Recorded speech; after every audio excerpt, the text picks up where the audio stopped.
6:31, we'll call the meeting to order. First order of business is our first public comment section. We've got 3 minutes. Doesn't look like we'll need it, but if you have a comment to contribute, come on right up. Give us your name and town.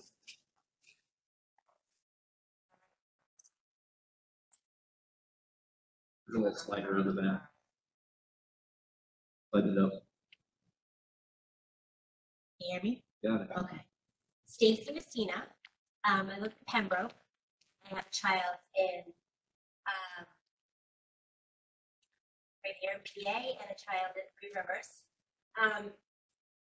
Clearly, you all know why I'm here, and I think we should probably admit that maybe the masks aren't working, but you never do that, so that's fine. My main gripe tonight, I'm going to direct it to Mr. Marston.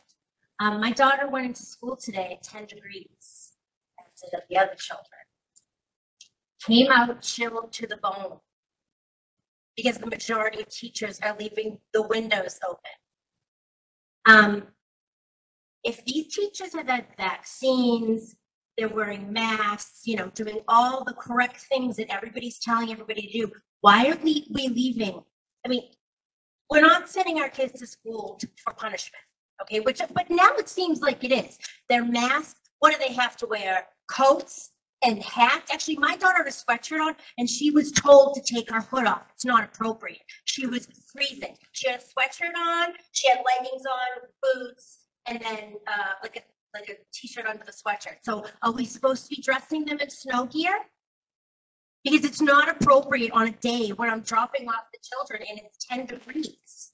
I mean, we're getting pushed a little too far here on all ends, okay? As I know you guys are as well. I know you have parents complaining constantly. Nobody wants to do this anymore. And clearly things are so out of control, the masks aren't working. So give parents the choice, give parents the choice and hand them an N95 for the ones that, obviously it's not safe. I mean, I'm sorry for the frustration. You know my story. I came from Massachusetts. You see what's going on down there. And it's scary that it's happening up here, all in the name of safety. 2 years later, guys. 2 years later, the kids aren't hurt by this. They're not dying. This whole fear. Anyway, I'm sure a lot of you feel the same way. However, I do not, and I will not accept children going into school on a 10-degree morning and freezing because they're not dressed properly for almost being outside. Is there anything we can do about this? I mean, is it not proper ventilation in the school? Are the masks, once again, not working? Can somebody help me understand? Because every chance, everywhere you look, I feel like the kids are getting screwed. Oh, it's just a mask 2 years later. Oh, now you're going to freeze your ass off in class. Excuse my language. I apologize. But the frustration is real. And it's not changing. It seems to be getting worse. Can anybody help me, at least with the classroom with the windows? I mean, on the really freezing days, like today was 10 degrees. I just don't understand. They're masked up. Okay, fine. Okay, fine. Now they have to wear their snow coats? Or a hood is put up and you can't wear it because you're cold? Just, can somebody help me understand? I'm open to options. Yeah, so we don't do conversations here, but since you're really the only one here, you can go ahead. There's ways that this has to work. Statewide, there's rules. And the first thing that you would do is contact the building principal. So if you want to send Mr. Marston an email or give him a phone call tomorrow, that's the best place to start. If you don't get a satisfactory answer there, then you would go to the chairman. And if you don't get a satisfactory answer there, then you would come to us. Any other public comments tonight? Well, it doesn't matter. You guys make the rules anyway. Thank you very much.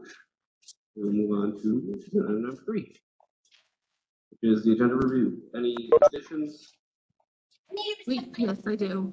We had a bus stop request come in this afternoon that Ms. Bowden was made aware of late today. So that was added to your drive. If we could add that to consent to make 3 items, that would be great.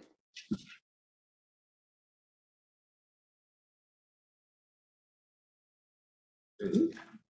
Anything else? Any board members have anything they need to add? I just have a scheduling note. I guess maybe a new bullet under informational items.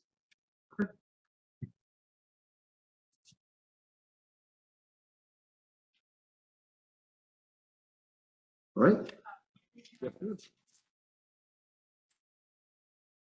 On. Yep, I think so.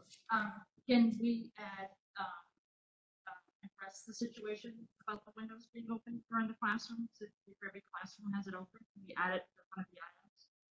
Might be just a quick item. I think we can give Mr. Marston a chance to try to explain, but we do have to encourage people to kind of follow the rules here. So, John, if you want, when you do your board report, if you just want to mention what the protocols are right now. Yeah.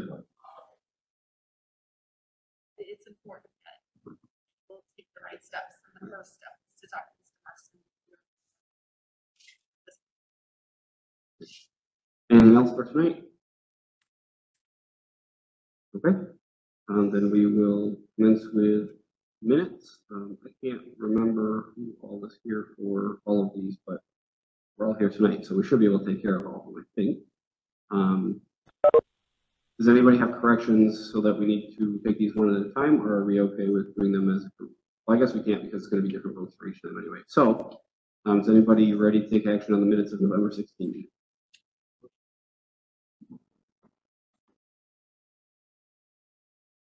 Motion to approve. Great, is there a second?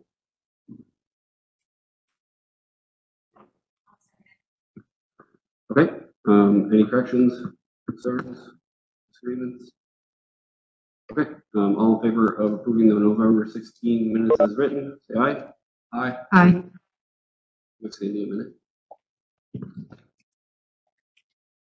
Thank you. I was wondering why there was one over there. I'm gonna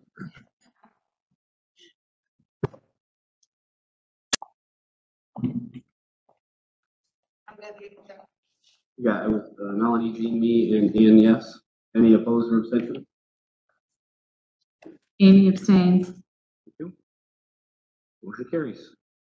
So on to November 30th.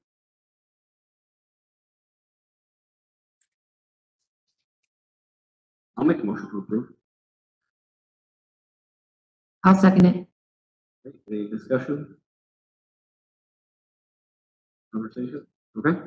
All in favor of approving the 11:30 minutes as written, say aye. Aye. Aye. Opposed? Any abstentions? Amy abstains. Thank you. And one more, December 7th.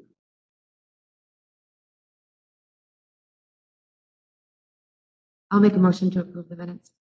Right? I'll second. Thank you. Any discussion, revisions, conversation? Hearing none, all in favor of approving the December 7th, 2021 minutes as written, say aye. Aye. Abstention, I'm sorry, opposed or abstention? Okay, then we will move on. Looks like we don't have a student senate tonight. And I think Mr. Coughlin provided us with a written summary.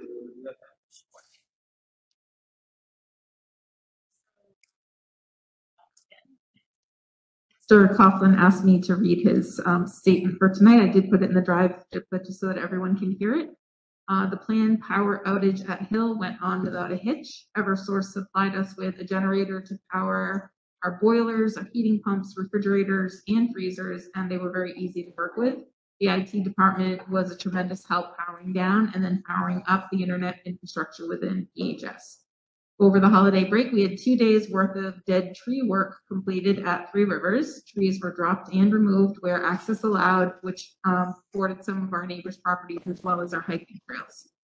We were recently re-inspected on our minor code deficiencies and have cleared this round of inspections. We're inspected yearly by our local code and appreciate all they do for us to keep our facilities safe. The Pembroke Hill School is having a new service window installed as we speak. This would allow for easier access to complete daily business while keeping visitors to the school within the vestibule. And please let me know if you have any questions. Thank you, Josh. Fantastic. Anything anybody's wondering about that we want to give Patty to ask Josh for us? Right. Exec board, the December meeting was canceled, as was the AREA one. I can't, there is a new date, isn't there? On the radar?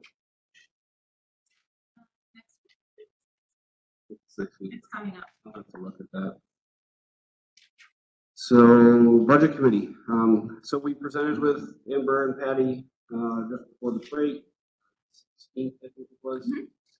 And not a whole lot to report. Obviously, it was the first time with them seeing the full budget. So there were some minor questions, but nothing in depth because it was kind of the first chance they had to really dig into it. So I expect that after this Thursday, there will probably be some more questions. I would like to, I think I've mentioned this before, but tentatively reserve next Tuesday night if folks are available. I'm hoping not to have a meeting, but sometimes this few week period gets a little hairy with the budget committee. And if they have some revisions or suggestions, I may reach out to all of you to see if we can throw a meeting together. It doesn't have to be Tuesday, but sometimes that works. It's a regular night, so I will try to avoid that if I can. But if we need to do some work, I'll let you all know. Did I miss anything on budget? No. It was basically like it was just cursory. Yep. So will be the focus of at least this week and next week to answer some more questions and kind of go down some rabbit holes. Andy, can I ask a quick question? Absolutely. If you need to throw a meeting in, is there any way that we can maybe do Monday? We got Mondays. Or I just.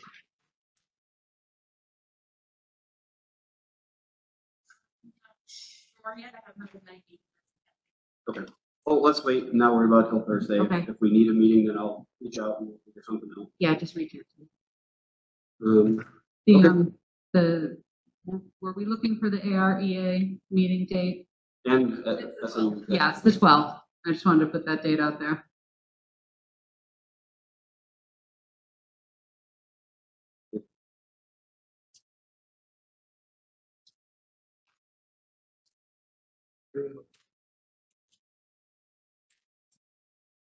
Right. Then the last one under number 5 is our principal report. So we've got another type 1 middle school. Over Patty. Sure. So for Hill School, today we jumped back into the swing of things at Hill School. This month, we will be benchmarking all students for our mid-year assessments. This process will take approximately 3 weeks and will result in a large range of academic, social, emotional, speech, and OT information. In early February, we will meet as a data team to discuss student progress and suggest next steps for interventions or enrichments as needed. We're excited to welcome a title tutor to provide additional remediation in reading for select students. We've also been fortunate to hire a speech and language pathologist using ESSER funds to provide general education intervention.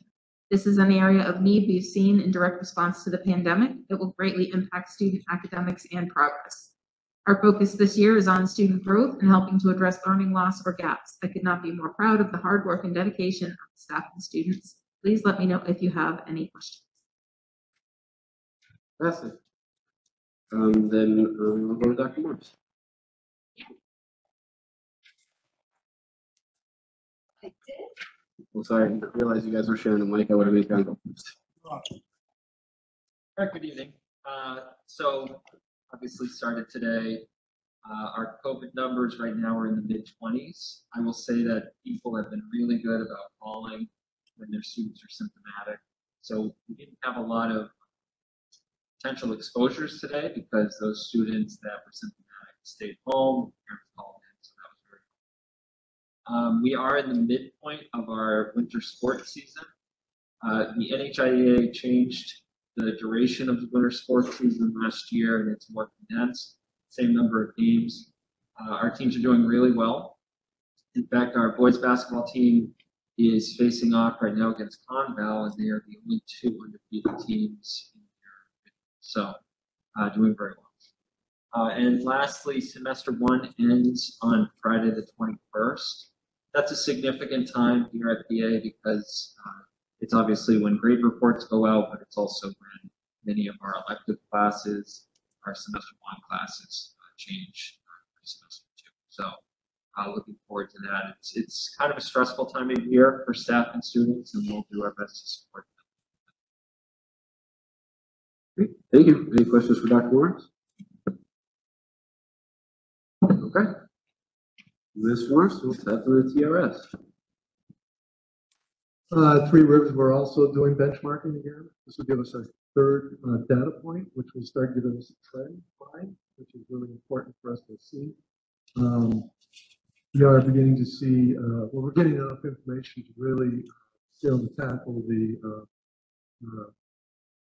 this is nothing new, and I think that's important for everybody to hear. We've been doing this for a long time. It just seems to be more spotlight right now. This really just helps us guide our instruction and more specifically to individual students in needs and or strengths that we can address. So that's kind of an ongoing thing.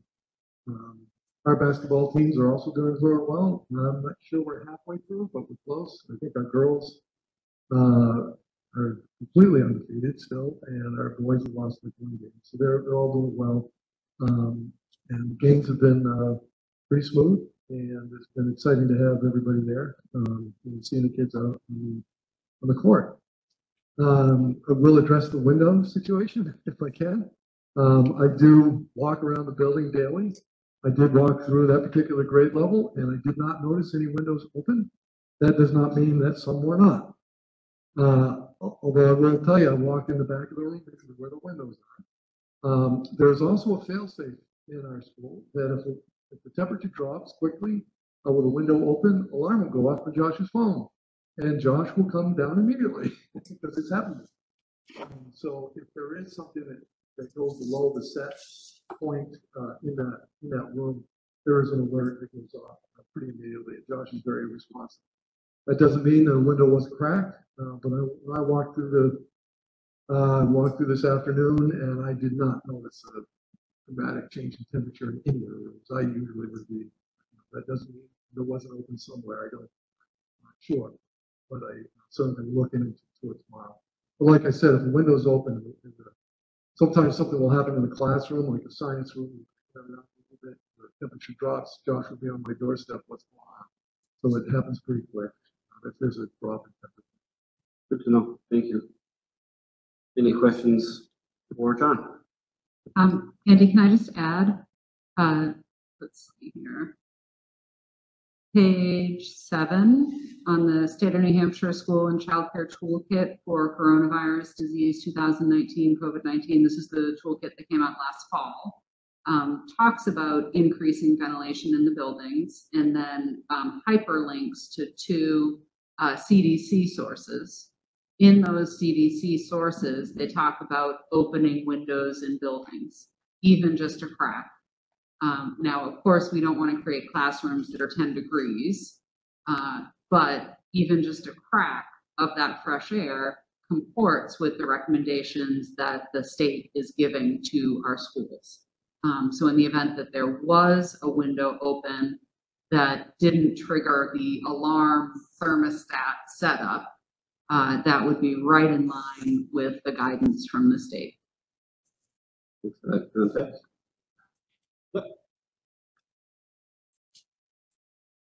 Thanks.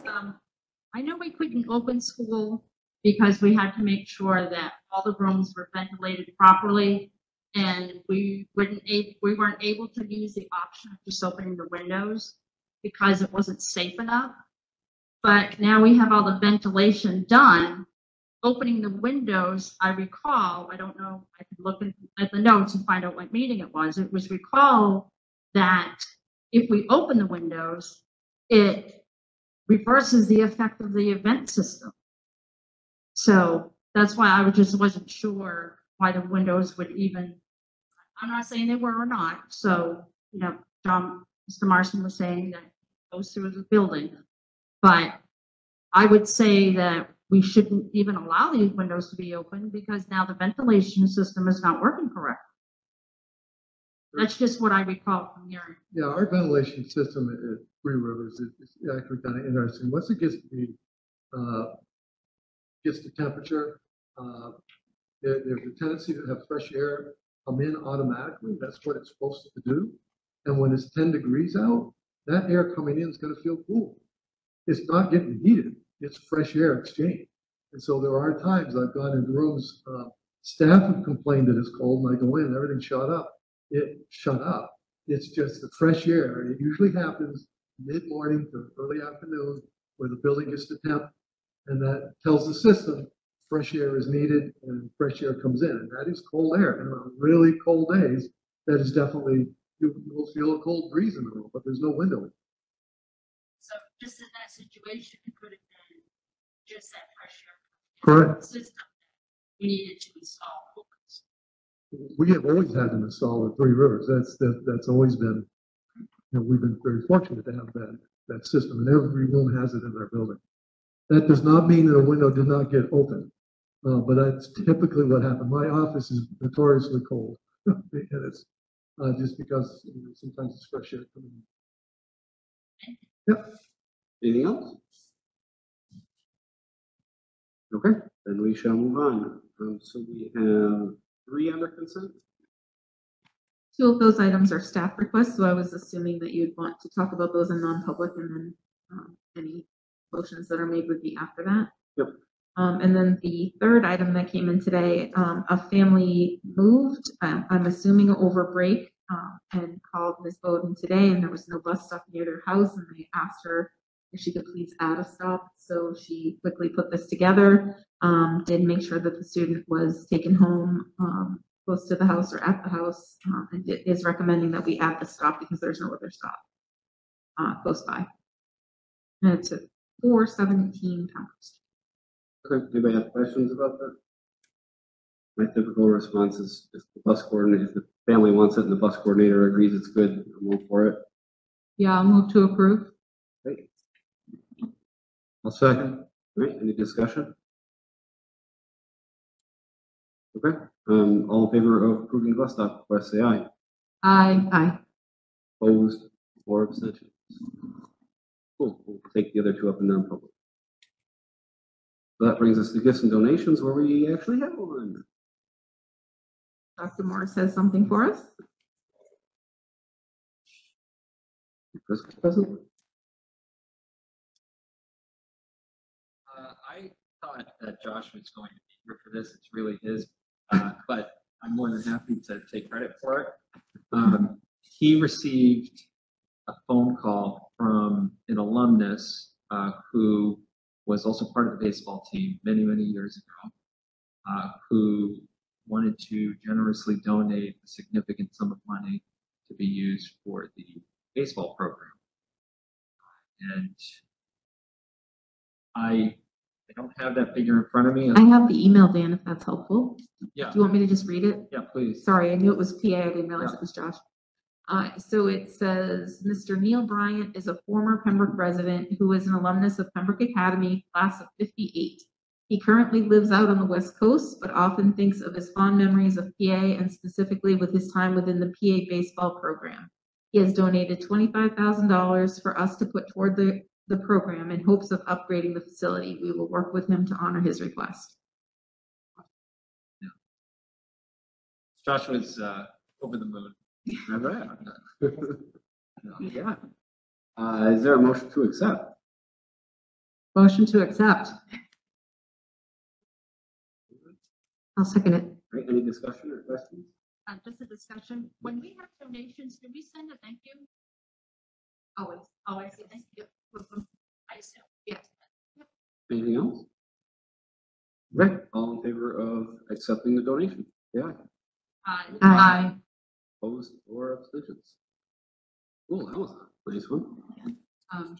Just a reflection on Ann's point, you know, I don't know if we want to get like, you know, I'm not looking for motion or anything, just throwing this in Dan and Patty's lap, but you know, like the current baseball team all signing a baseball to send to this very generous person, you know, something beyond the normal thank you.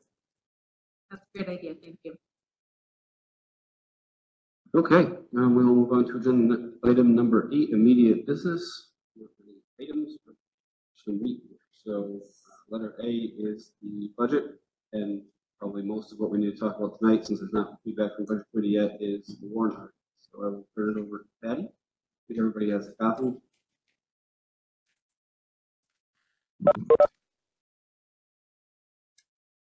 Okay, so the first item, and that's actually warrant article number 2, is your budget. And as you may recall at the last meeting, we made a couple of changes and then the board authorized that budget to move forward to the budget committee. So this is your updated number that you have not yet taken a vote on. So that's something that you would need to address first. No other changes were made since we had that meeting. So the bottom line right now is 28,822,861, and that's article number 2. Just a reminder, Patty, and perhaps for Melanie's benefit, if you don't know, do we take these one by one, motioning on each individual article? Is that right? Yes, we will. So Andy, is there any, and Jean, being most closely connected to the budgeting process, is there anything we need to adjust or discuss before we act on number 2? I'm not sure when Patty needs action. I would suggest waiting until next meeting if we can, just because we haven't had to for any feedback. There's a lot that plays into the tax sheet this year. There was if you all remember, there was a temporary increase in funding from the state for 2 years. That's gone now. So while our budget number is only up, whatever it is, 4.2%, revenue is down by a lot. So and then of course, because we thought it was going to go up, whatever, 6-ish% last year, and it actually went down 0.5%. When you look at the bottom line on the tax impact sheet right now, it says it's like 14% increase, and that's going to scare the crap out of people. So my suggestion would be to at least let us have one more conversation with the budget committee and kind of step through all that stuff, make sure everybody's on the same page before we take action on this one.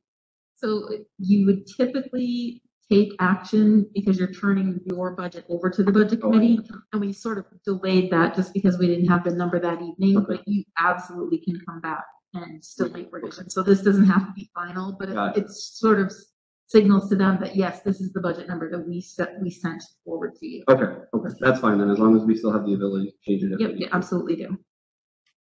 Okay, do you guys want to take these as we read them, or do you want to read the warrant first and then come back? I just as soon take them one by one as we go. I think it'll be a tiny bit quicker. Do you have preference? Okay. So then I suppose all in favor of Article 2, which reads, to see if the Pembroke School District will vote to raise and appropriate the Budget Committee's Budget Committee's recommended amount of $28,822,861 for the support of schools, for the payment of salaries for the school district officials and agents, and for the payment of the statutory obligations of the district. This article does not include appropriations voted in other warrants. I guess we need a motion. Yes. Motion to approve? I'll second. All right. Any discussion before we vote? Okay. Then all in favor of approving that article, say aye. Aye. Aye. Any opposed? Or abstaining? Great. Article 2 is moving forward. Okay, and there are several articles that Kathy put together with the assistance of Josh, and Jean may be equipped to answer some questions, or Josh indicated that he would be available. He's actually in the gym right now working, but we could postpone these until a little bit later, and Dan maybe would help us to go and ask him any questions that we have. But I think they're pretty straightforward, and I did put his email in the drive for you that had a little bit more detail to go with these.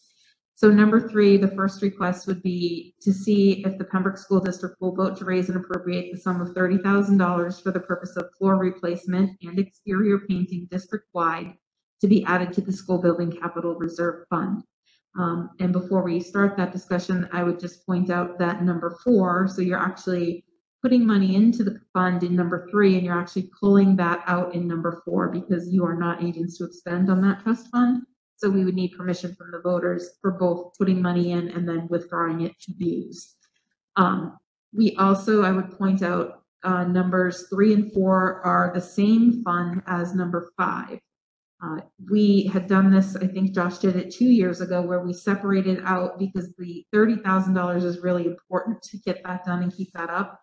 And he didn't want the number of 155 to be overwhelming to people and take the chance that if people weren't comfortable with that large number, then he wouldn't be able to do flooring replacement. So that's why we have those separated. So again, we can start with number 3, which is to put the $30,000 into the school building capital reserve fund. Patty, if I can, I just had a wording question. Sure. I think I understand the distinction you're making between 3 and 4, but I'm not sure I understand that the verb appropriate is appropriate in both 3 and 4. I would think that you would be raising the sum in 3 and then appropriating the sum in 4. Yes, that's actually, it would make sense, the way you're saying it, but we, every single warrant article actually has the wording to raise and appropriate. And my understanding from, as I've asked for this to be explained in the past as well, is that it doesn't matter the source that you're using, but you are raising and appropriating funds. So you're identifying where they're coming from and how you're getting them, but you're always raising and appropriating funds from something. And that is legal language. Thanks. Yeah, I don't know if you know Mr. Crane, Dan Crane in town was on the budget committee for years, and he was a stickler for the language. And if it didn't say raise and appropriate, he made sure it got in there. Plus, Dean used all these anyway. Okay, and just for anybody playing along at home, the current balance in that fund, I believe, look at the right spot, is $188,138. That's the name is the school building capital reserve fund. That's our biggest capital reserve for large building projects. Okay, so is there a motion on article number 3? Well, if it's okay, I'll move to approve 3 and 4. Okay, I'll second it. okay, any discussion?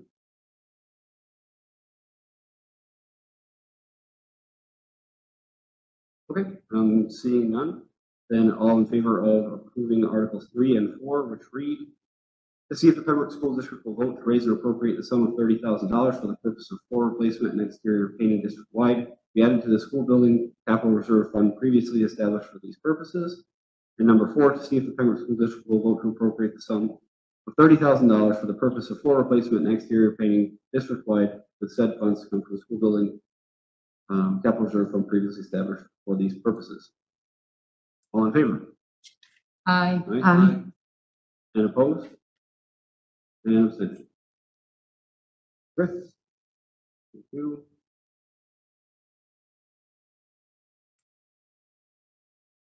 All right, that brings us to number 5, which Patty already kind of talked about. Yep, so that one, that's the remaining, it's for the same trust fund, but it's $125,000.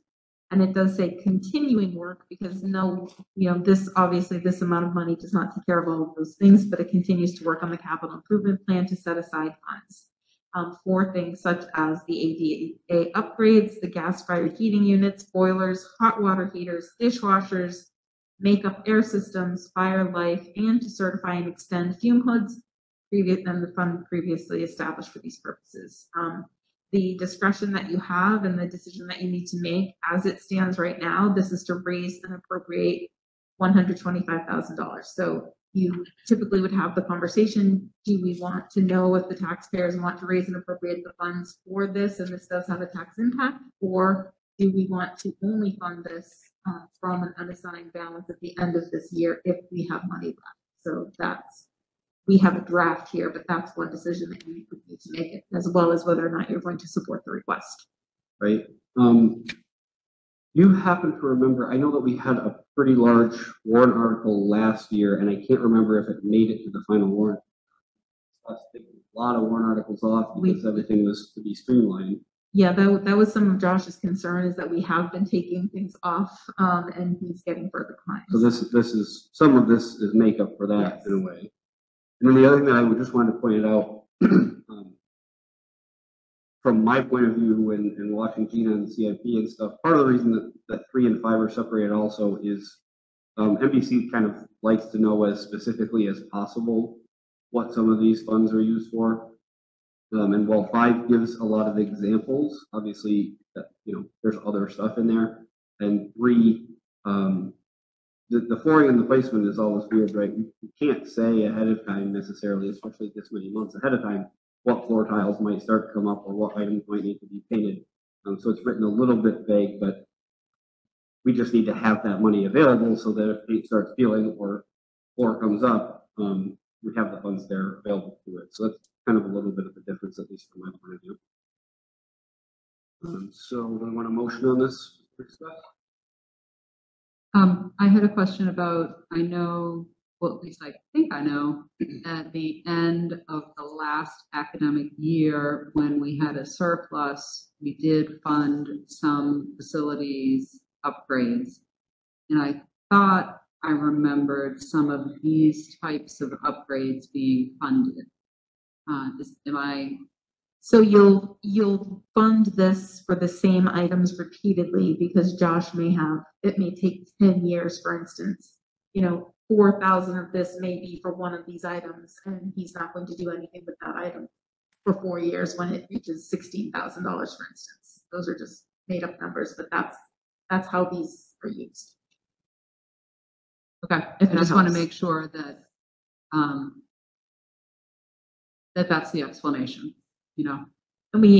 I think last year we did do, I think Ann suggested that we did a summary, so that people had more information and understood what they were voting on when they got there, that this was better explained and those little amounts were broken out, and that can be a separate handout. Yeah, and I mean, I'm sure Josh has what we've spent money from this fund on in the past. And examples would probably be helpful as well, so that people know where this is going. I'll move to approve this. Right. I'll second. Right, any further discussion? I'm just clarifying that your motion to approve is to raise and appropriate and not to use the funds from surplus. Correct. I'm moving to approve as written in the draft number 5. Thank you. Any other discussion for the vote? Ask a question. Sure thing. My only question is, if this can be, like, if we need to change this around, my only question is, there's like no tax impact sheet yet. So if the tax impact sheet is not what we're expecting and much larger, like, we will have another chance to go through this, correct? Yes. Okay, thank you. Yeah, and I think I can safely send you guys that. I have a copy of it. I just got it. I don't know, the latest version of the tax impact sheet. I just got a new one after we sent some more numbers over and Mark talked to David. So I can share that with you guys just so that you have a working document. Apologies, I probably should have done that already.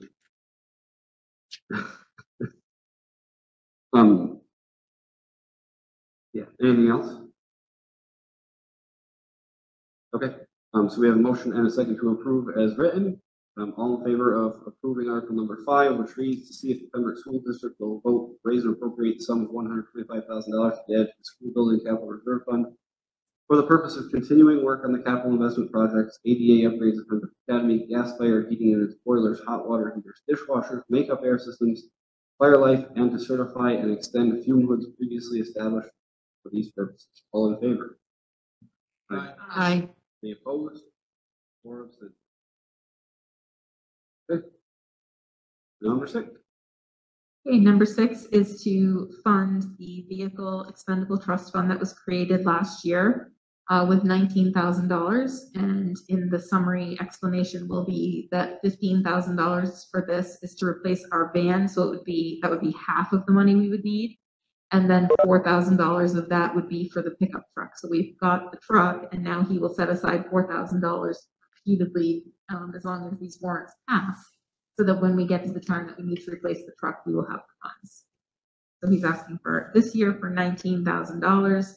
And this is the way it's written is to come from the unassigned fund balance. So you can change that if you so choose. Thank you. And to add a little context, this was a slight point of contention, I guess, last year at the meeting. But everybody seemed overwhelmingly in favor of setting up the trust fund. It was a question of who was going to be agents to expend. We asked to be simply so that we could make these decisions and do it more efficiently in the middle of the year. And that passed. So that's what we are agents to expend on this one. So yeah.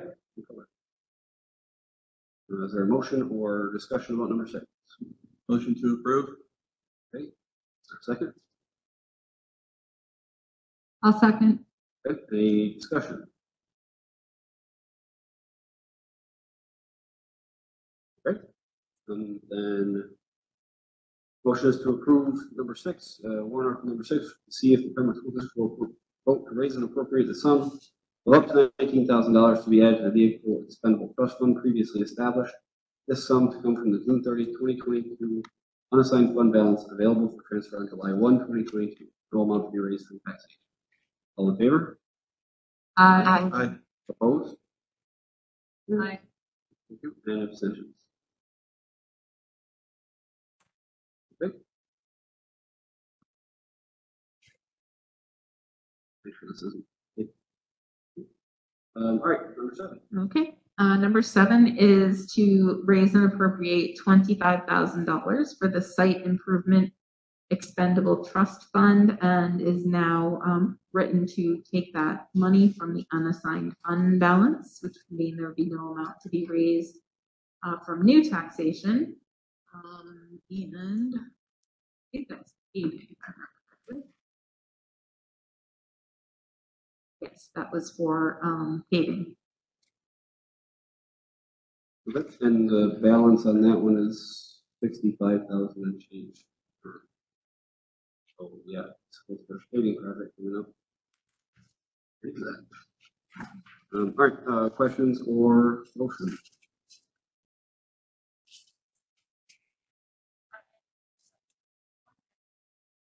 So my quick question is, no amount to be raised from taxation. Get sticky about that, because they've already been taxed on this project. That's right. Yes, sure. Motion to approve?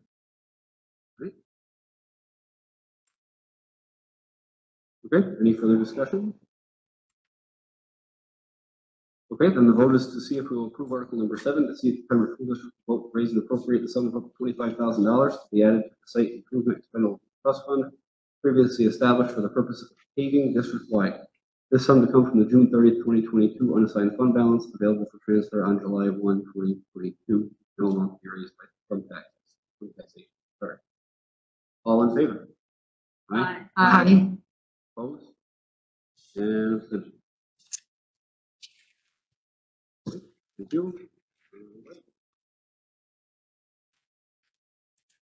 Okay, the final article for Josh, I believe, is $24,500 to be added to the equipment installation and labor expendable trust fund. And that is replacing and maintaining camera systems and other equipment, as well as the cyclical replacement of equipment. And that is written for no amount to be raised from new taxation. You remember, I think, or remember from the discussion last year, that the new one, the vehicle trust fund, was only for like road, like the car and the truck and the van. So this one would include like tractors and things like that. Correct, yes, and I think Josh put a breakdown in here. In that email, does anyone have that in front of them? I thought it was. Yes, so the 24.5, the funds allotted for that amount are $10,000 for replacement and camera maintenance, $7,500 for tractors, $2,000 for mowers, $3,000 for riding floor scrubbers, and $2,000 for utility vehicles. So again, those small amounts would not purchase any one of those items, but it's part of his capital. And this one was on the CIP report provided to the committee, right? Any other questions or? Motion to approve. I'll second. There we go. Okay, any further discussion before we vote? Okay, then the vote is on article number 8 to see if the Pembroke School District will vote to raise and appropriate the sum of up to $24,500 to be added to the equipment installation and labor expendable trust fund previously established for the purpose of replacing and maintaining camera systems and equipment as well as cyclical replacement of other equipment. This sum comes from the June 30th, 2022 unassigned fund balance available for transfer on July 1, 2022. No amount to be raised from taxation. All in favor? Aye. Opposed? And abstention?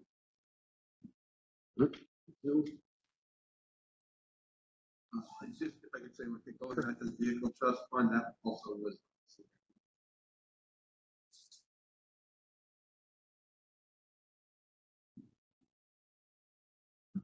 Yep, number 9. Hey, number 9. So we put this in as a placeholder. We hadn't really had this conversation yet, but I asked Kathy to draft something.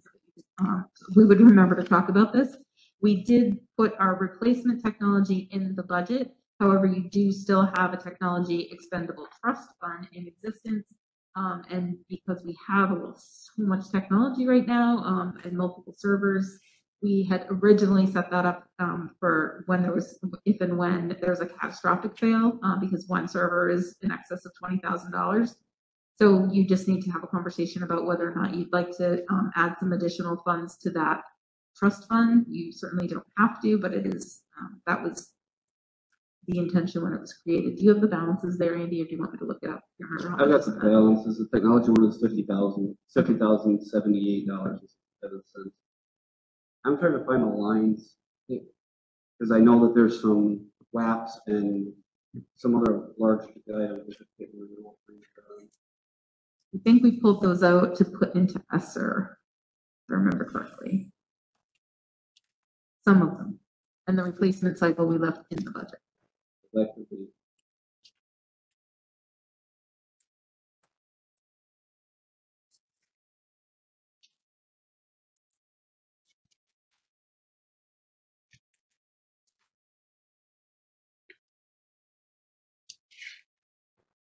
I mean, I have the line they were originally in. Yeah, that was helpful. 612,306.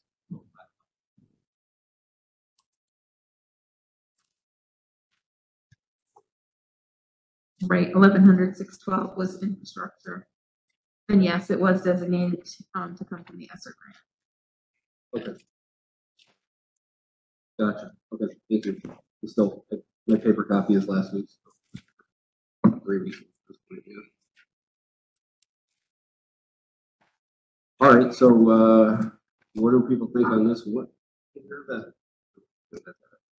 trying to figure out what the number of the things that need to be done next year are to compare it to the balance.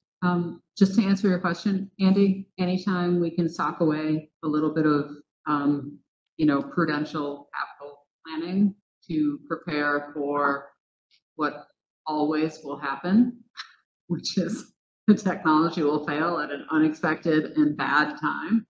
I'm in favor of that. I think really the only question is what is the correct amount?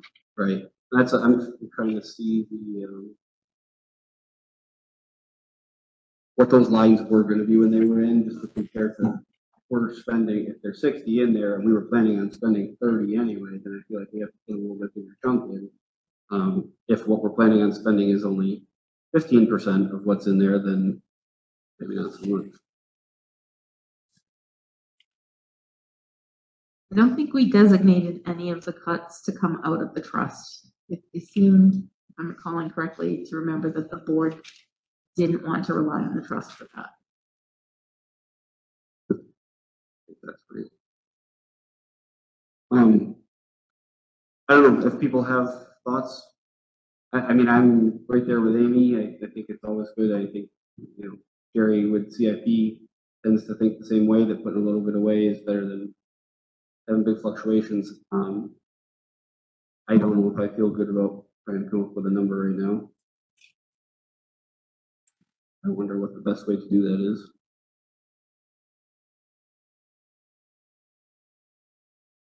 Well, I'm curious, Patty, how you guys came up with the 10,000. I mean, is that, That had been. I the- doubt it's 100% arbitrary. No, well, that had been the number that the board chose, when the fund was established for several years. It was, let's just put $10,000 in this and, get some money into it in case we do have an issue. We have 3 schools, like I said, one server is over $20,000. I can't imagine that they would all have a problem at once. I think that is that's a fair amount of money to have in that trust fund, and I would think adding 10,000 would be adequate, for right now. I haven't heard of anything. Our tech, department works really hard to keep up and maintain and have replacements like this. So this really would be a catastrophic event that we had. Can you point me towards the ESSER list? I can't seem to find it. It's, 11:30. Okay. thank you. I have a printout of the cut list if you'd like to look at it. And if you look in the far right column, it says ESSER 3. That's probably the easiest way to find it.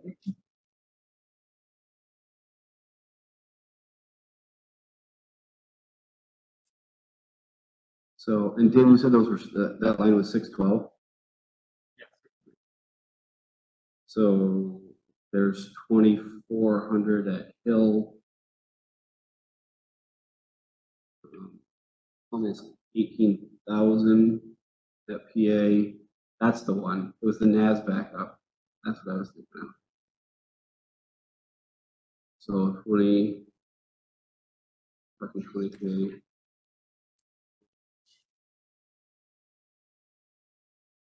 So we're talking 33,000. That's over half of what's in the trust. But we're not pulling money out of the trust. These are going to be done with. Correct. We're going to use the ESSER grant for that. It makes me a little nervous because I don't know if whatever I just said, 33,000 is a typical year. And how, if the ESSER funding is going to be reliably available. And so just to provide a little bit more insight into your thinking, if that was a typical year and that funding was not reliably available, what would you think would be a more appropriate number than 10,000, Andy? That's what I'm trying to figure out. 10,000 might still be okay. I think I don't like the idea of taking any of these below 50% what's in them. So if we added 10 and then it was even a little bit more than 33, we're still going to have 30 plus in there, so we could cover one more of a similar year. I guess is where I just didn't know if that would make you want to bump it up to like 12 or bump it up to like 25. I mean, both from wanting to, keep things current and not wait until they break to fix them, and because I work in technology and understand how some of this stuff works, I'd like to bump it up to a lot. But there's also a lot of warrant articles here. The budget is high. I'm just not sure. I think I would be comfortable at 10 if other people are comfortable at 10. I think it's good to keep swirling some way. And while I'd like to max that out if we could, I don't think with everything else that we have going on, I don't think I want to push the envelope there. Is there any historical documentation of those lines of the infrastructure lines, like previous budgets that everybody would have access to? I don't believe so, Gene, because I think this has been only in the past 5 or 6 years that we started this trust fund, and it of course, it happened when there were problems and people said, uh-oh, this is an area we don't have any coverage on, so let's start doing that. But typically, our IT department, like the NAS devices, they may come and say, okay, this is year 4, they're not going to be supported after next year, so let's get those in the budget. And they really do pay attention to those things, so I think we're okay in that sense.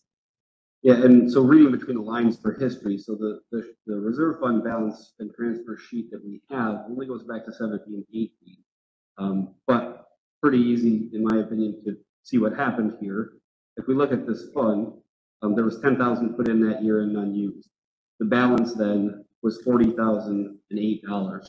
And that year we also earned $3.57 of interest. So it looks to me like that was the fourth year straight of putting 10,000 in and not withdrawing.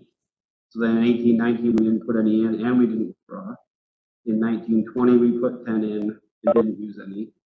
And same thing in 2021, we added 10 and we didn't use it. So we have been building it up a little bit. I think that makes me even a little bit more comfortable to stay at 10 and not push it too much higher because we haven't had the need to pull from there yet and we don't this year. So I think, in my opinion, it's appropriate to keep putting that money away, but I don't think we need to go crazy.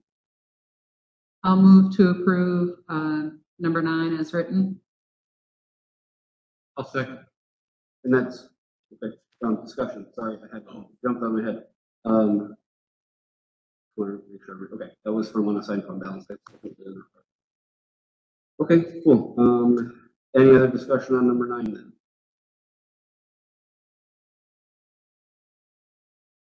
Okay, seeing none, on number 9, which reads, see if the Pembroke School District will vote to raise and appropriate the sum of up to $10,000 to be added to the Technology Expendable Trust Fund previously established, with such amount to be funded from the June 30th, 2022 unassigned fund balance available for transfer July 1st, 2022. No amount to be raised from taxation. All in favor? Aye. Opposed? And abstained. Great, thank you. Only a couple. Okay, number 10 is the article that we discussed at the last meeting. I think we talked about it a couple of times, and that would be to request $250,000 to create a Pembroke Hill School Addition Capital Reserve Fund. And this is, I had shared with you that Deerfield took this route in order to gauge interest in the community of moving forward with their addition. And the purpose of the $250,000 would be to complete any studies, designing, planning, and maybe partially funding some of the construction to look towards the addition on the Hill School. So they've used those funds to hire an architect. All of the plans have been drawn up, and they currently have a construction management firm coming in, and each vendor has gone through the building and they're preparing costs. So it's given them a good head start, and it was an indication from the community that yes, we do want you to proceed with working on this project. So that's just a sample. That's the way Deerfield did it. You can choose to go forward with that or come up with your own. Yeah, I mean, I definitely think this is the best way to move forward right now. Regardless of the dollar amount, I'm taking that on faith that people know what they're doing there.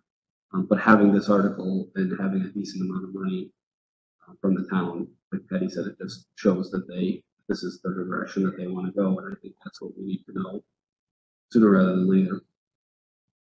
Are there any other questions before we hear a motion on this one? I have a question. It might have been discussed, but what happens if it's decided that the school top fund is being added to?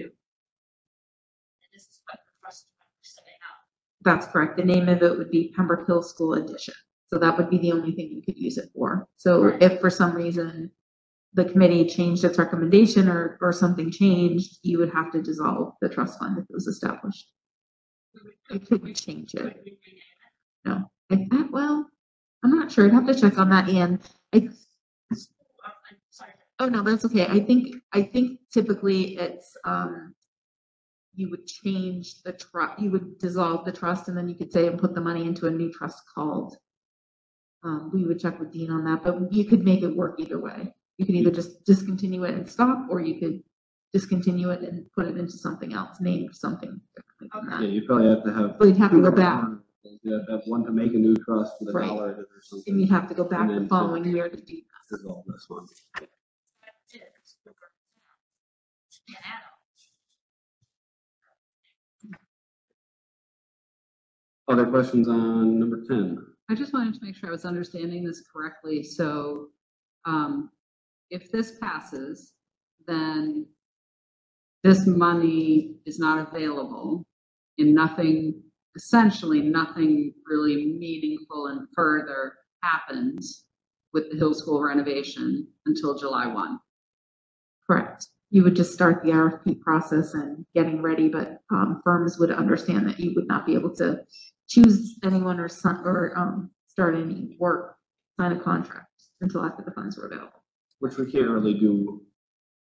And this is basically for groundwork because we can't do a lot of that until we actually in 23 have another part of the whole thing anyway. So But follow-up question is, and I think I know the answer, but I just want to sort of say this out loud. The further to name the school board as agents to expend from said fund part, I know it was a hot button on the vehicle expenditure fund to have us be the agents to expend. I don't know if this will also trigger that same sort of debate, and so I wonder about separating those two portions of this question out. You know, one question, do we want to do $250,000? Second question, do we want to have the school board as agents to expend on this fund? But I don't think we really want to do that because I'm not sure we want to sign ourselves up for a future where we have this fund and we are not the agents to expend, right? right, because I don't think we could enter into contracts or do a lot of stuff if we'd have to call a school district meeting basically out of turn to be able to pay anybody that we engage to do this. So, oh yeah, I will. I'll run this by Jerry though. We can discuss ones for God knows how long, and just make sure that he's in agreement because he tends to be kind of the authority on that. But I can't see any way to make this work if we have to go to the town for those decisions. I'm assuming that Deerfield did it this way. Correct. Yeah, I just have one more question. Yep. Have we discussed the total amount that we would need for bond? That's part of what this would be for, is to hire a final architecture and get those plans and find out what that dollar amount is. So the following 23, we would probably be paying the residents concerning a bond. Right, hopefully. And go piggybacking off of that, Patty, if I think I know the answer, but so we have this money, right, and we do some studies and whatever, and it's down to $175,000, and then next March the town votes down in addition. Is there a mechanism? I know there's a mechanism to dissolve that trust, but then there's a way to basically give that money back to the taxpayers. That is correct. That would just go as part of the warrant. Anything else? Just to sort of say for the record, I don't think we would have to do that at that time. We wouldn't have to if we thought we'd try it again next year. Right, or whatever. Yeah. right. I just wanted to make sure if it came to that point. Yeah, acknowledging that sometimes it takes a couple runs at this. Right. Yep. I want to make sure it wasn't going to get stuck in limbo somewhere. And Can you clarify the unassigned fund balances? Are they spent this year? you guys want to read the video? Okay. Yeah. So at the end of when you get to June 30th and you've paid all the bills and the last people have retired and you've paid them and whatever, there's always a chunk of money left. And then how that works is these warrant articles would be funded exactly in the order that they're written in here. And then whatever's left over after that gets returned to the town for tax. I'm glad you just said that, Andy, because Kathy added this on, and she kept adding them on, so you should really discuss whether you want to move them around at some point. We don't have a motion on this one yet, right? Is there any more discussion? I'll make a motion to approve. Okay. I'll second it. Right, one more chance for discussion? Hearing none, okay, all in favor, I guess I'll read it. The vote to approve number 10, to see if the Pembroke School District will vote to establish a Pembroke Hill School Addition Capital Reserve Fund under the provisions of RSA 35:1 for the purpose of studying, designing, planning, and partially funding the construction and furnishing of an addition to the Pembroke Hill School, and to raise and appropriate the sum of $250,000 to be placed in this fund. This sum to come from the June 30th, 2022 unassigned fund balance available for transfer on July 1, 2022.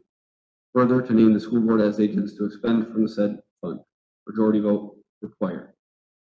No amount to be raised by taxes. All in favor of approving article number 10? Aye. Opposed? And abstention? Thank you. And one more. This is, there was new legislation, so it was, probably 6 or 7 years ago. There was legislation to allow for 2.5% set aside. Pembroke chose not to use that warrant, not to put that warrant article forward, and chose not to have the option to set aside those funds. What happened with that, the first set of legislation, it was only to be used if you completely ran out of money, no surplus, and you were, instead of calling a special meeting, you could pull from that 2.5% set aside, and the set aside would be based on your town's valuation. So there would be a certain amount that you could set aside, and then the board would vote for how much. So say your 2.5% meant you could set aside 500,000. The board would take a vote at tax setting and say, well, we want to set aside 200,000 as a just in case. You get to the end of the year, you didn't need it, the money automatically goes back, so you have to take a new vote every single year. So it's not sit, it goes back, it's not used. This year there was new legislation, RSA 198.4-B, Roman numeral 2, that changed the retention of unassigned funds to 5% and gave more flexibility on how those funds could be used. So I asked Kathy to upload the RSA for you to look at. You don't have to take action on this because this is something new. You may want to take a look at the legislation. You know, I'm sure Andy's going to want to talk to the budget committee and get their thoughts. And we did want to put it on there just so that you were aware of it and you could have that conversation. So I think, did everybody see that in the drive? Can you just say one more time though, Patty? Am I understanding correctly that this is a two-step process, that this warrant, in the hypothetical that you, or under the new law, if the school board puts this on the warrant and the meeting votes this in, then it will authorize us as a school board to put an amount in a later year's budget, or we'll be doing it all in one fell swoop? It's not putting it in a budget. It's allowing you to have set aside funds. So right now, you know, the town has set aside funds. The school district is not allowed to have set aside funds. This legislation provided that ability for a town to do. The 5% is what's new. It was 2.5%. And you'll want to read over that legislation because I believe it has a little bit more flexibility. So it does require you to have a public hearing, but I don't believe it has all of the restrictions on it like the 2.5% fund did.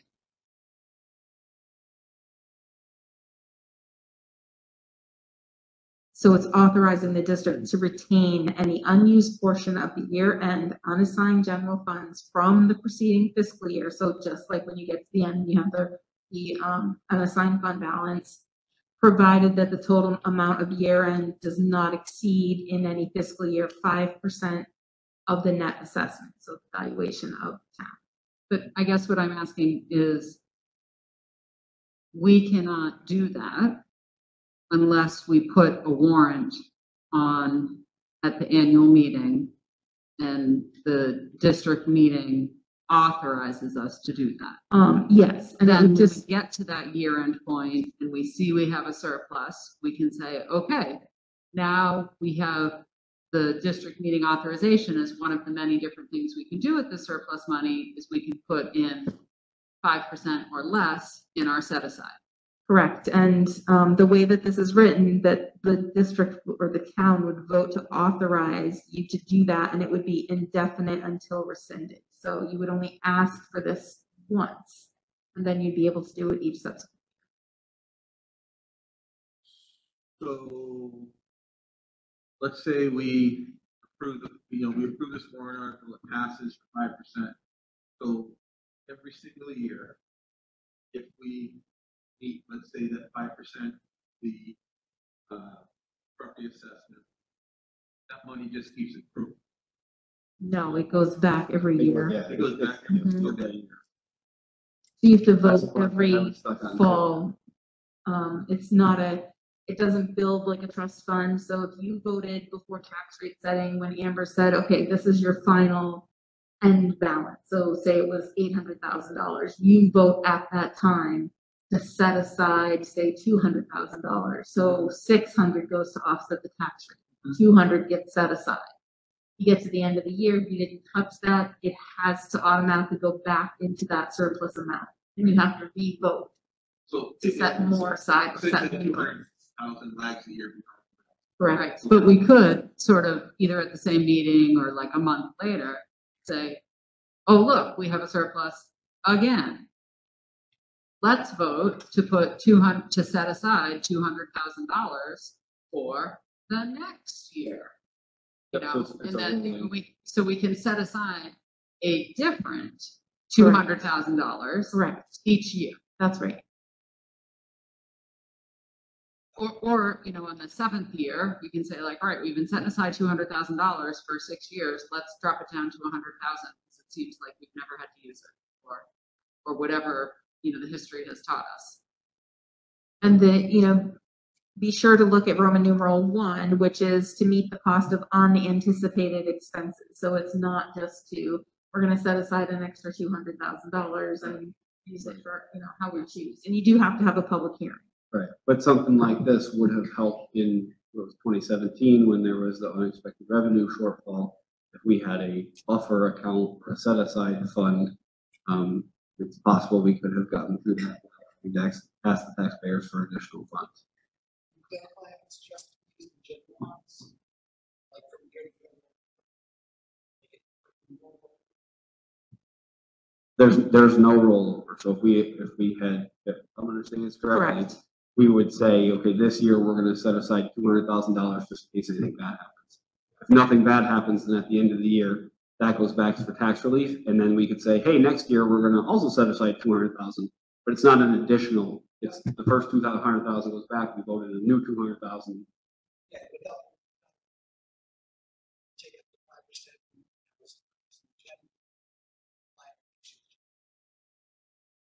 5%. I understand what you're saying, Mark. I think so.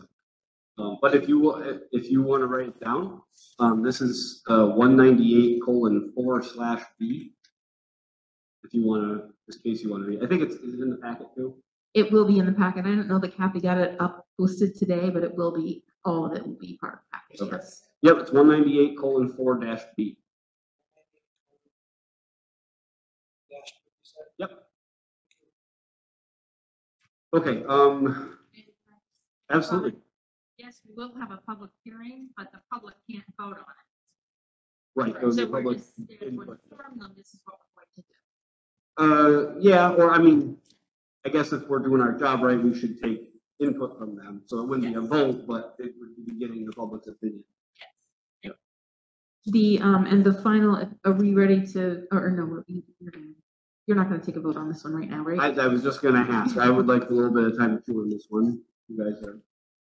And if you think of questions, please let me know because I would defer to Amber to answer the questions. So let me Does know anybody ahead of really time. want to take action on this right now? Somebody see a urgency that I'm missing? I don't see why it needs to wait. I'm in favor of it, and I would be in favor of taking action tonight. Part of my motivation is I'll go over my quick informational scheduling point. I can't make the next meeting if the next meeting is our next regularly scheduled meeting. I can make a meeting next week on Monday or Tuesday if you have to add something in, Andy. Okay. But if you guys end up taking action on this on the 18th, just know that I am all aboard on this, partly because putting this on the warrant and getting an affirmative vote by the district doesn't change a single thing. It Right. just gives us more options for prudent planning. Technically, we can reconsider this up until the March meeting, right? So I guess if that's the case, if people want, I'm okay with taking a vote tonight, knowing that if we all dig into this and find something that we didn't understand, we can always vote again and change our minds. It's up to you guys. That too, I just didn't have a chance to, I want to look at the RSA, Yeah. but I think it's a great idea. I just want to look at the RSA. Anybody else? He's reading hard. All right, well, I'll leave it up to all of you. If somebody wants to, they can make a motion. Sure. And I think also what we could do, Amy, if it would make you feel comfortable, because if we take this vote next week and you're not here, and let's say everybody agrees, it's gonna say 4-0 on the thing. We could always take another vote sometime when you are here, so it says 5-0. Also.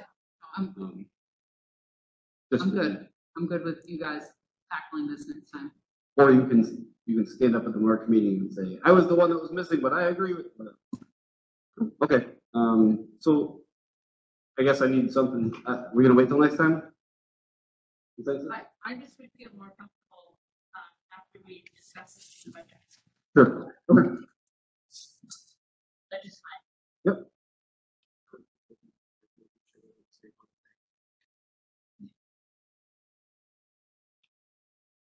Okay, add it to my list for Thursday. I have one more thing to Andy before we move on. Yep.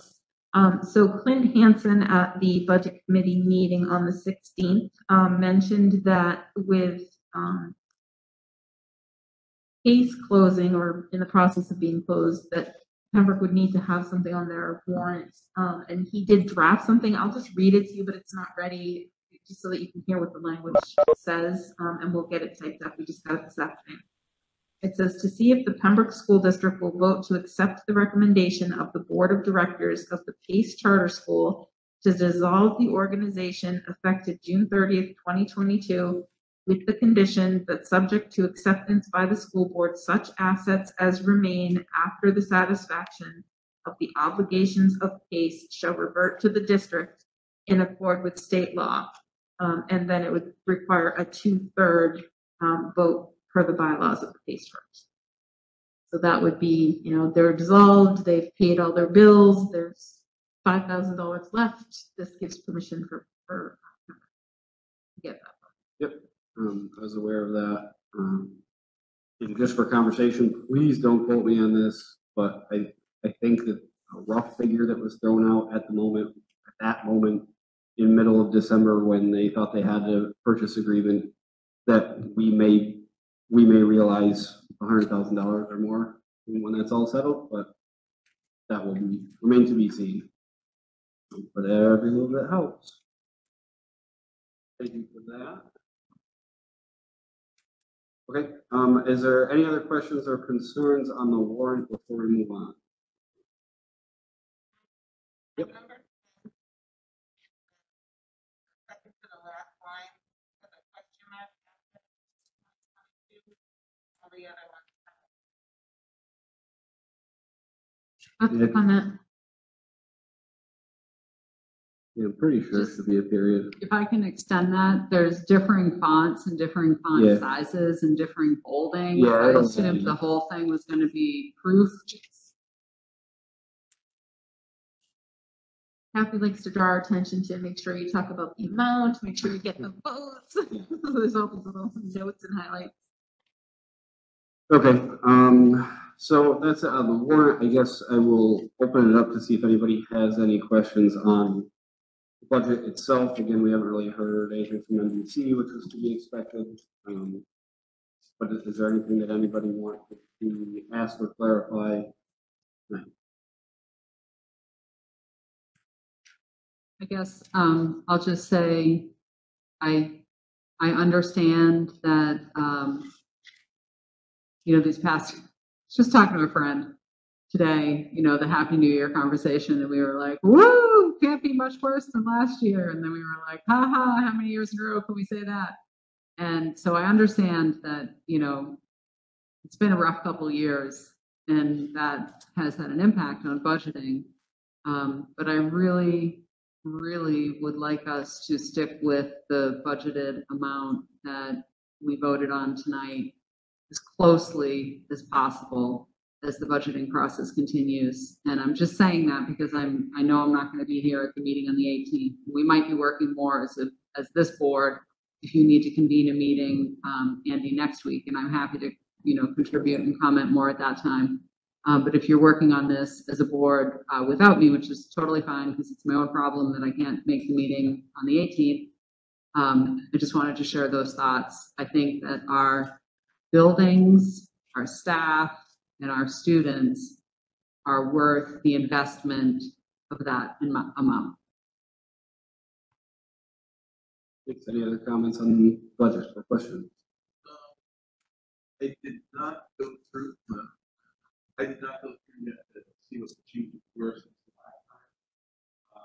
Is there budget committees getting that insert for the budget book with those changes on it? Changes for, Oh, it was, unless I read something different here. So the final number. I think the bottom line is updated,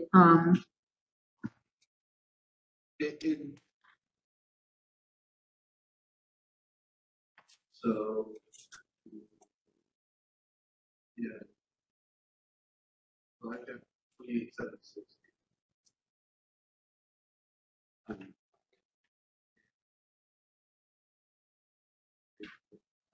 Difference.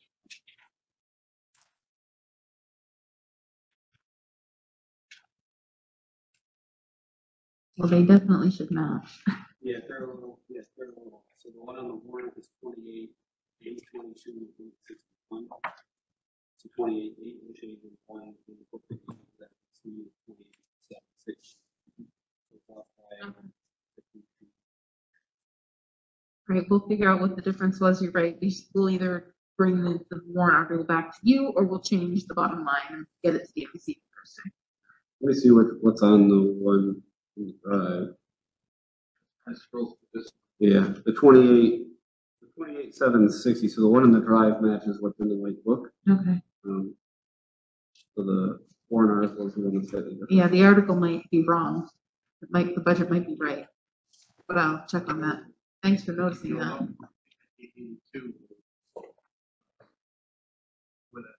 For this. Right. Yeah. Okay. Good catch. Should we vote on that one? Because I was going off this book also, not the.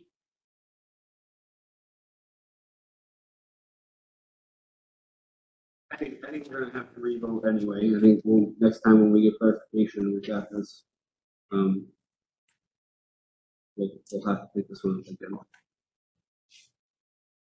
If the warrant is incorrect, I'll bring it to you next time with a new number. Right, but the budget committee is thinking we're coming with 28,822, or they're gonna be looking at the book. Right, that's what I was just gonna say. If you can figure that out before Thursday. Absolutely. Yep, we will. Well, then, can I rescind my vote on that too? Right, we vote on it only because I wasn't going by the 28,822.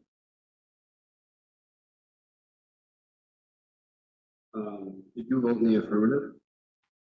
I did. You vote, then I think you can ask for reconsideration. So, yeah. I'll make a motion to reconsider, just so I make sure I'm doing this procedurally correct. Yeah, I'll make a motion to reconsider the 28, article number 2, warrant article number 2, 28,822,861 to the 28,760,100.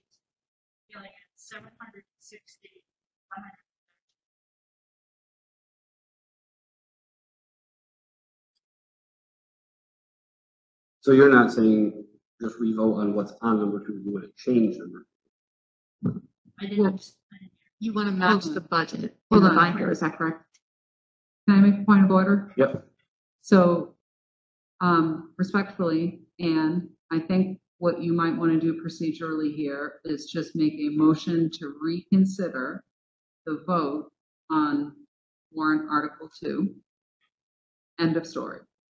Okay. And then The change it would be a if that separate. passes, then you would want to try to change it up or make the next step Make a motion in to what you're amend. trying to do. Yes. Okay, so there's a motion to reconsider the vote on number 2. Is there a second? I'll second. Wait, any discussion?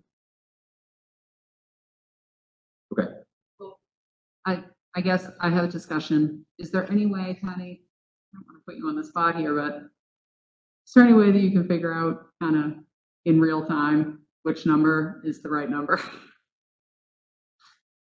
I have the same information that you do, so I don't know if when Kathy received the number to put into the article, she received the wrong number, or Okay, I don't have any other information than you have, Brandy. That's what was given to me as well. okay. Sorry, I can't help you. so I mean, one thing we can do, the motion is to reconsider, so we need to take another vote on number 2, the way that it's written, as I understand the rules. So, I mean, I think we could, No, we need to vote. if we're going to. Yeah. Sorry. But assuming that passes, then that lets us re-vote on the same thing, the way that it's written. So what I would say is, I'm very confident that we're going to visit this again when we get that answer. So I would say anybody that's not comfortable would go ahead and abstain. I don't know if it makes sense. If we don't know what the number is, I don't think it makes sense to change this number and then vote on that, because we don't know if that number is right either. So I think what we should do is take a vote, and if people are not comfortable, then they abstain, and then when we'll redo this vote again next time or time after or whatever, and then we can get all of our votes. Does that make sense to everybody? Well, can I just make a comment? Sure. So we go to the budget committee this week. Yep. Budget committee is gonna say, why are we wasting time going over these budgets when none of this number doesn't match? The school board's asking for 28, but then again, 28.8, then again, they're asking for 28.7. Right. I think the budget committee is just gonna say, come back with the real number. Right. Well, and I That's my think, opinion, yep. not on budget. no, I agree. I think that I mean, part of that's my job, right? Gene and I need to explain this conversation we've had tonight, and that there's some confusion, but I'm also confident we're gonna have an answer by then too, so we can tell them. I don't know if we'll have time to update the paperwork, hopefully we can. But by Thursday night, I plan to have the real number so that they can know what But we're it won't talking be the about. number that we're voting on tonight. Right, which is why there is no right number, so I think we either need to not vote on this, or we need to vote and abstain. And we can't vote on, if we don't know which number is which, we can't vote on either one of them accurate. So if we go to reconsider, that cancels out all previous votes, so we're back to 0-0. Correct. And then when this goes to budget, with that number at the top, 0-0. The 820, 822, 861. We will have signaled that we did not accept that number, and that the new number which we shall have will be on the warrant the next time the budget committee sees this. So. And I think we can bring a copy with us that has the correct number. That's what I'm saying. Yeah. And they're not gonna be ready to vote on that number, so I think if we just let them know, focus on the budget. If there's a new budget for some reason that has a $60,000 difference, we'll give it to them on Thursday and explain it. If not, then we'll just let them continue to focus on the budget that's in. So we can go with this warrant article number 2, 0-0, if we all vote if we vote majority to reconsider. Well, if we vote to reconsider, then we're just asking for a revote. So we could ask Ann to change her motion, I think, instead of reconsidering, to rescind the vote on number 2, and that would wipe it back to 0-0. That sounds right to everybody? To rescind the vote. Right. Correct. So we just didn't vote at all, and then I think what Gene's saying is we wouldn't vote for it. Yes. Exactly. So I'll leave it to Just Ann. want Do you want to rescind, make a Okay. motion to rescind 2 at 28,800,000. As a second, I'll second to? that. Okay. So does everybody understand where we are? Because I know that was a lot. So we're voting right now to rescind our previous vote, which will keep, at least for the moment, keep the 0-0 when this goes to the budget committee. And Gina and I will explain the situation and have, with most certainty, we'll have the correct number with us, and we'll let them know that we will vote the next time that we are together. I think that's it. Very cool. Okay, so motion and second is to rescind the vote on article number 2. I don't think I need to read it. All in favor of rescinding our vote on article number 2, say aye. Aye. Any opposed? I'm opposed. Any abstentions? Okay.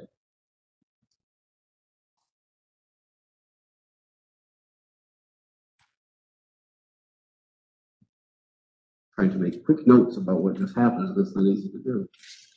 Okay. All right. Anything else on the warrant? One last call for the budget itself. Okay.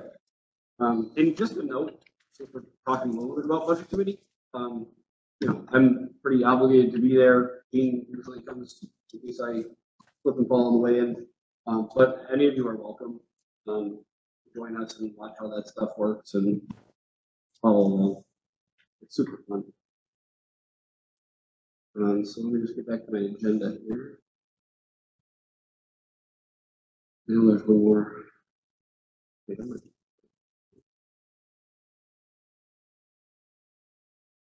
Okay, so agenda item number 8B is the ESSER survey. So as we discussed at a prior meeting, the entire SAU put out the same survey for stakeholder consultation for our ESSER 3 funds required to get public input on how we should best utilize those funds.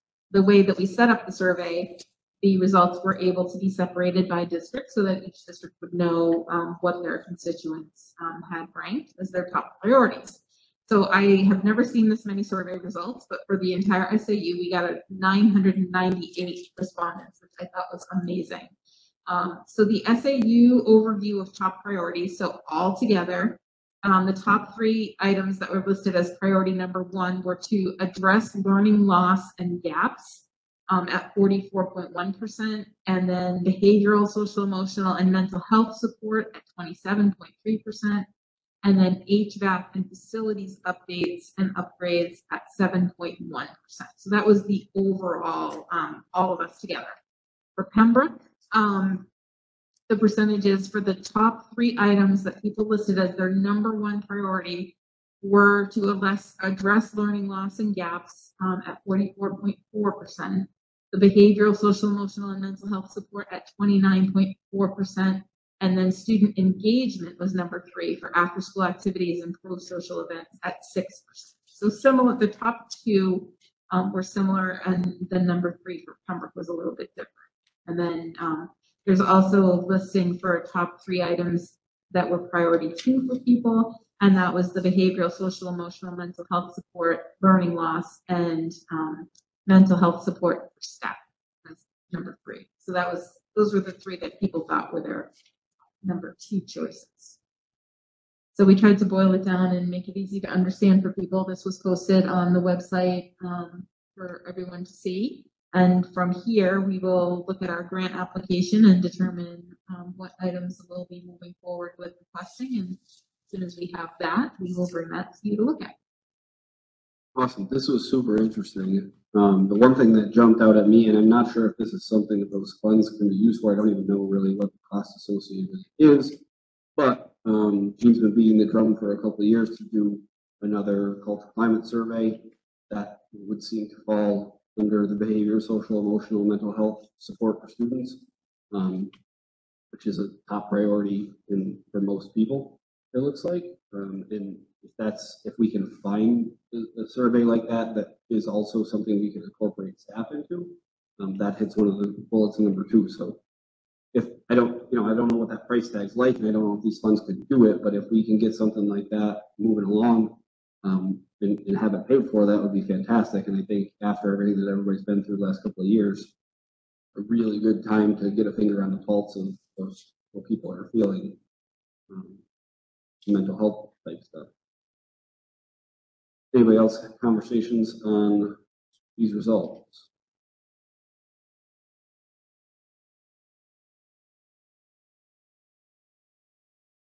Okay. Then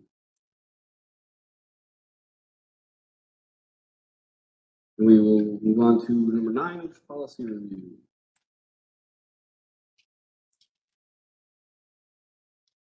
So we've got 2 on second reading, transportation regulations and social media.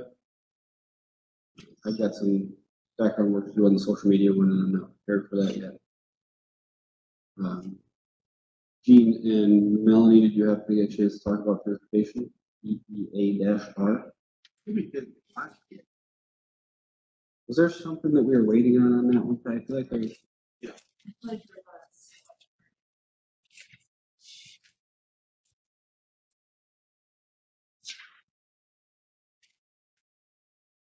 Yeah, as far as the social media, I mean, there was wording also in there concerning.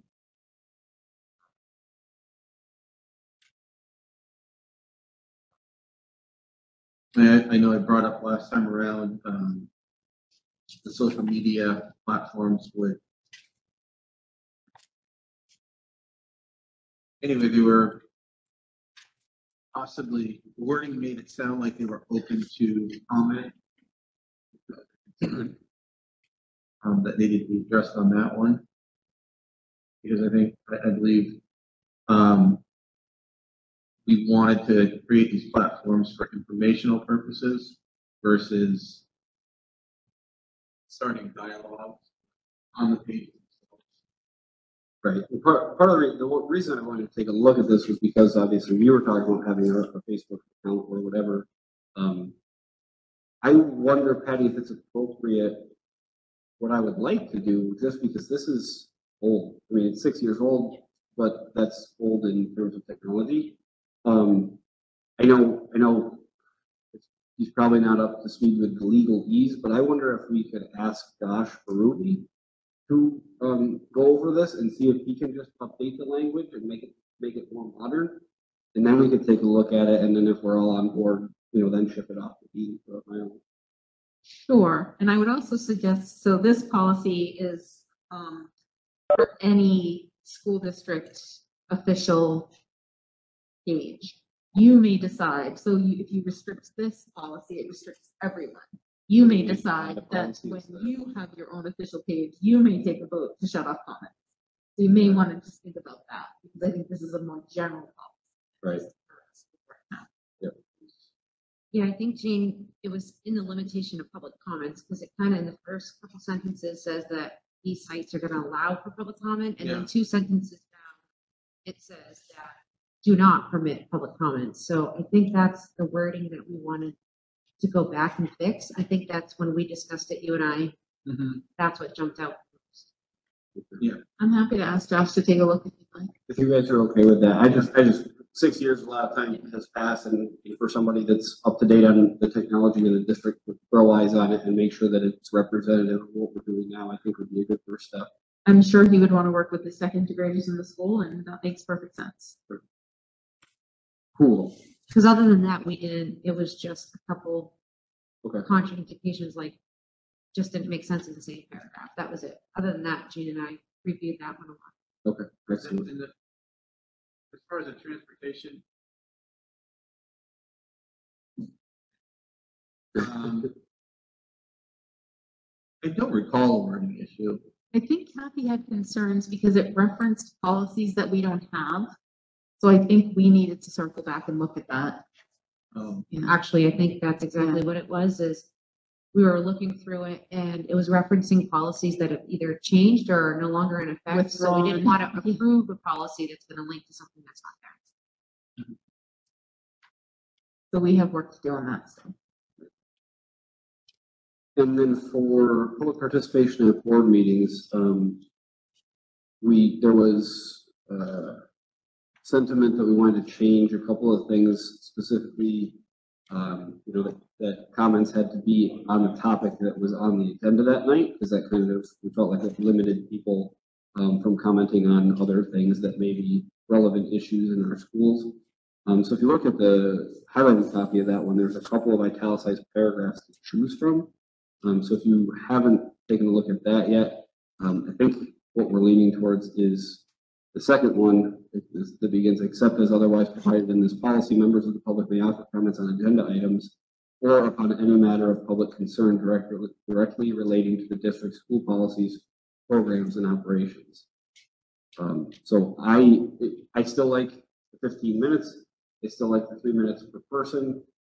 So if it were up to me, I like this policy as it's written, choosing the second of the italicized paragraphs in section 5. Right. So it's up to, I mean, I'm happy to take action on this one with those provisions tonight, but if you guys are not ready, that's fine too. I'm ready to take action on the public participation. Okay, I'll go ahead and make a motion then do we have to have them get rid of the other language first, or can we do this now? You don't, as long as you're really clear, and then you send Kathy the exact language that you voted on, so she knows. So let me see if I can do this. I'll make a motion to approve policy BEDH as written, with the exception of choosing the second paragraph for item number 5 and striking the first paragraph for item number 5. Second. I'm sorry, can you repeat that again? Sure. So I want to approve the policy as written, with the exception of I would accept the second paragraph of item number 5 and strike the first paragraph of item number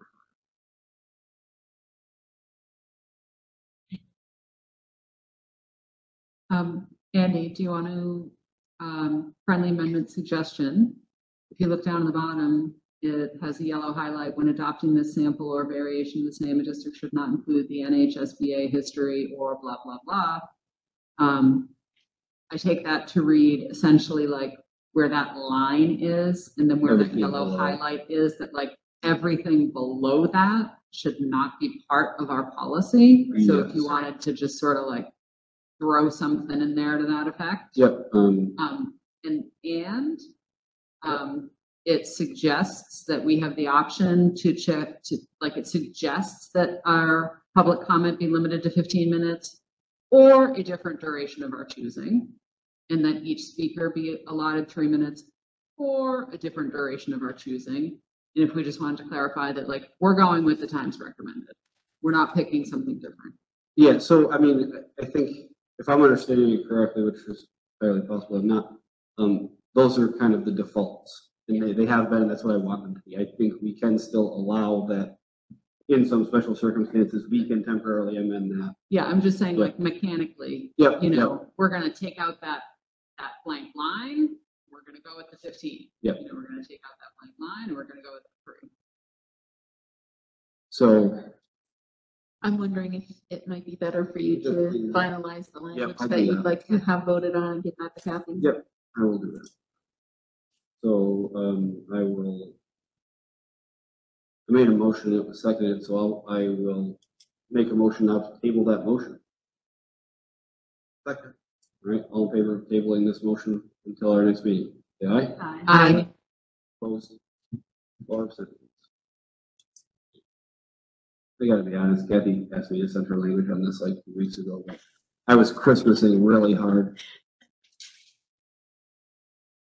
She likes to get it right. Okay, cool. Andy, could I just ask a quick question? Yes, ma'am. I know we've taken it, but number 2, last sentence, comments beyond the scope of the board's agenda topics. may be ruled by the chair. So are we still advertising to the public that we don't talk about anything unless it's on that current agenda meeting? No, I mean, I don't think so. The beginning of that paragraph says that you can talk about this is on any matter of public concern directly relating to the district school policies, programs, and operations. So I think what that last sentence is saying is basically don't go outside of that stuff. Like, school policies are fair game, programs not, like, normal school stuff is okay.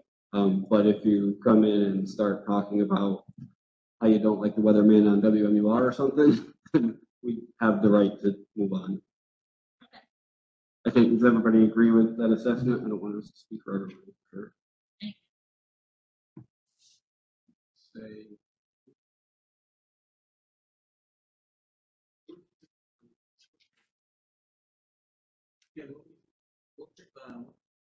rules of order, is that what you were under? For PH, Yeah, yeah, number two, when the board is pressed for lengthy agenda business, it may vote to suspend the citizens' comments. But in the next paragraph within number two, last line, comments beyond the scope of the board's agenda topics may be ruled by the chair as out of order. And you're looking at the current policy. Oh, yeah. We're talking about the other version that was in the drive, which is the school board association proposed policy. Thank you. Yep. And what we're specifically talking about is abandoning that concept, is giving the public free reign to talk about, I don't want to say whatever they want, because, you know, That's like clear Andy already. said, like, we don't want to hear about, you know, how your laundry went today. Right? But Right. if masks are not on the agenda and you want to talk to us about masks, go for it. That's what we're changing to. Thank you. Thank you for the clarification, Amy. And yeah, I'll tidy that up and get it to Kathy so that we can take swift action next time. Okay. So I've got work to do on BEDH. We're gonna ask Josh to take a look at KD, and we're still waiting on language on the transportation one. Is that right? So no action tonight. Okay, that brings us to item number 10, which is our second public comment section. As we just talked about, 15 minutes, 3 minutes each. If anybody has anything that they would like to contribute tonight, now's the time. Just name and town. Hi, Mark, do you want?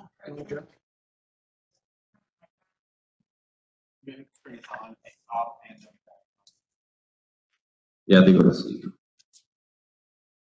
Mark Dumont, Donna Drive? Is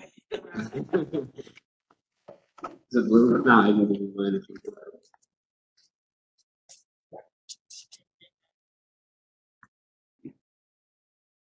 Yes.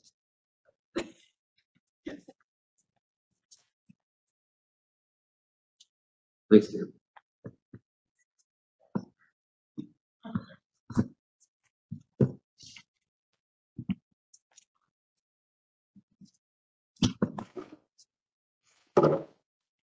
Mark Dumont, 36 Donna Drive.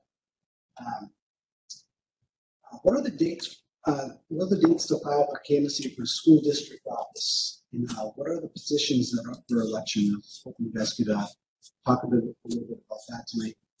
If you guys have the dates and you guys have it off the top of your head.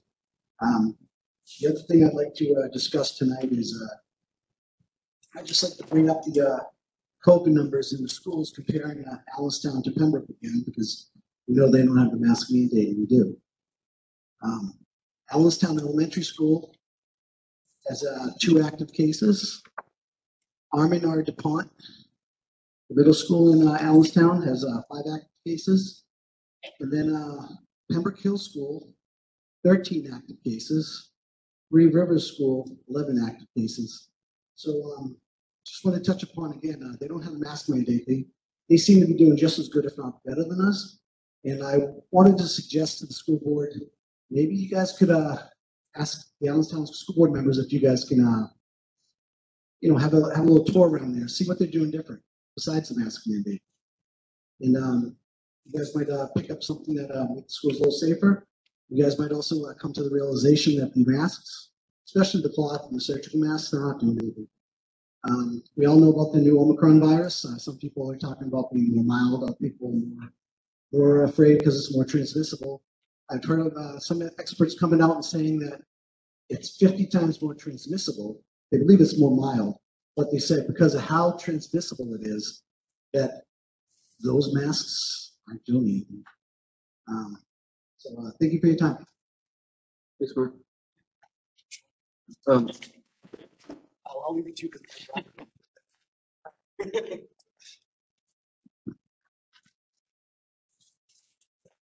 Since we're not running long and there's not many people here, do you want me to respond quickly to the question?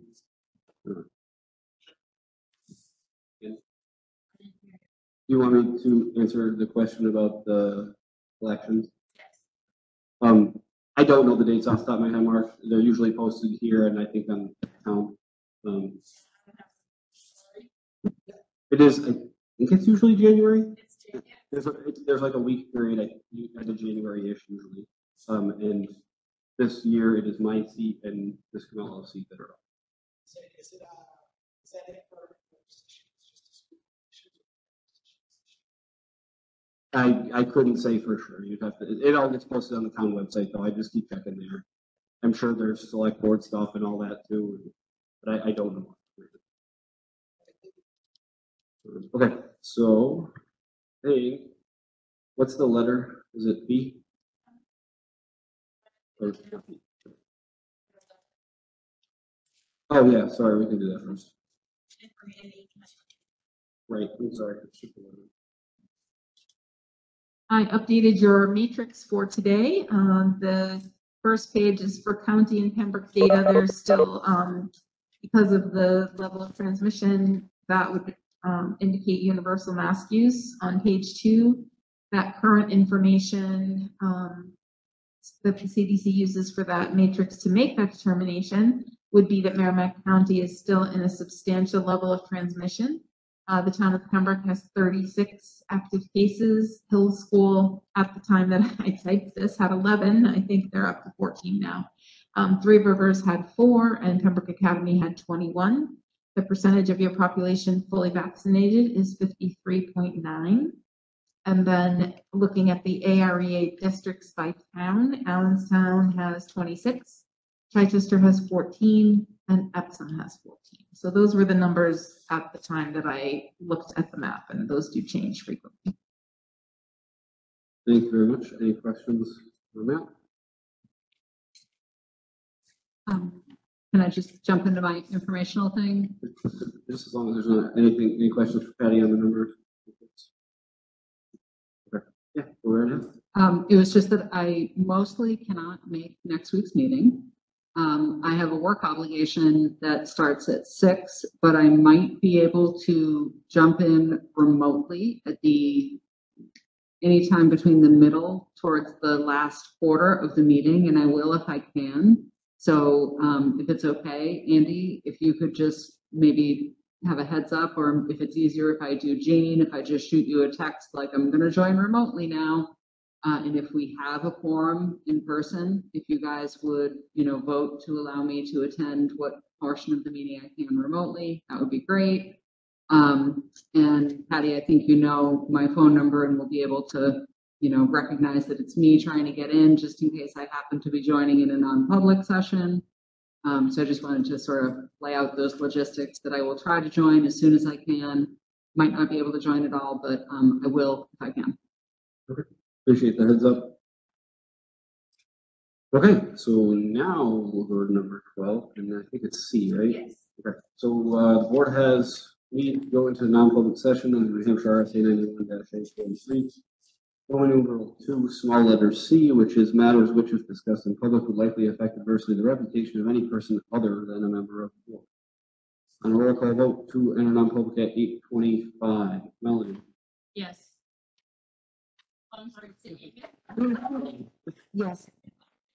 Anna. Yes. Jean. Yeah. Ian. Sure, Yep. yes. And I'm a yes. So we'll give Dr. Morris a minute pause. Let us